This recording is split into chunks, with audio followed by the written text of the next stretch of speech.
საქმე ეხება თავდაცვის სამინისტროს და იქ ხუთი მაღალჩინოსანი იქნა დაკავებული. რა თქმა უნდა, ამის თაობაზე მე უფლება არ მაქვს, საზოგადოებას არ განვუმარტო. თუ რა ინფორმაციას ვფლობ მე, როგორც პრემიერ-მინისტრი, როგორც მთავრობის მეთაური, რომელიც წევრი არის მინისტრი ალასანია. და რა თქმა უნდა, მიმაჩნია რომ ჩვენ მეტი კომუნიკაცია, მეტი ინფორმაცია მივაწვდით მოსახლეობას. თუ რას ეხება, რაზეა საუბარი, ხო? დიახ. ის ინფორმაცია, რაც მე მომაწოდეს, რაც მე ასე ვთქვათ, მივიღე გავრცელებული ინფორმაციის გულისხმობ პროკურატურის, თქვენ ნახეთ რომ იქ არის სერიოზული კითხვები და არ არის ჩვეულებრივი საქმე. ეხლა რაც შეეხება კირვალიძის საქმეს და მის გადადგომას, რომელიც მე იმაჩნევ ძალიან კულტურულად მოიქცა და მაშინ ასე ვთქვათ, ამ საქმესთან დაკავშირებით იყო კითხვები, გარკვეული კითხვები იყო და მაშინ უბრალოდ ჩემი ინფორმაციით მოხდა პრევენცია და ეს საქმე აღარ განვითარდა და დასრულდა. უფრო დიდი დანაშაული, ასე ვთქვათ, იქნა პრევენტირებული და აღკვეთილი, ხო? ეს რა ინფორმაციაც მე გამაჩნია იმის მიხედვით, იმას დაფუძნებით ვამბობ ამას. რაც შეეხება ამ საქმეს, მძიმე საქმეა, მე შემთხვევით არ მეთქვამს, რომ მეც განვიცადე და მე განვიცდი ამ საქმეს. ბუნებრივია ამას გუგრილი ვერ შევხვდები.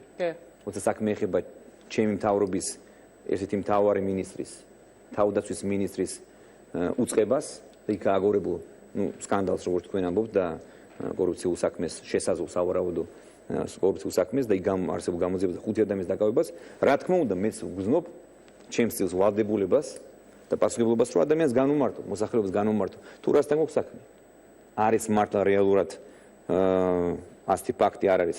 რა თქმა უნდა, გამოძიება უნდა დააზუსტოს, დაასრულოს, უნდა ჩატარდეს გამოძიება ობიექტური, გამჭვირვალე, არც ერთ კითხვა არ უნდა დარჩეს საზოგადოებაში, არცად, არც შინ და არც ქვეყნის გარეთ და მეორეს მხრივ სასამართლომ უნდა მიიღოს დამოუკიდებელი გადაწყვეტილება.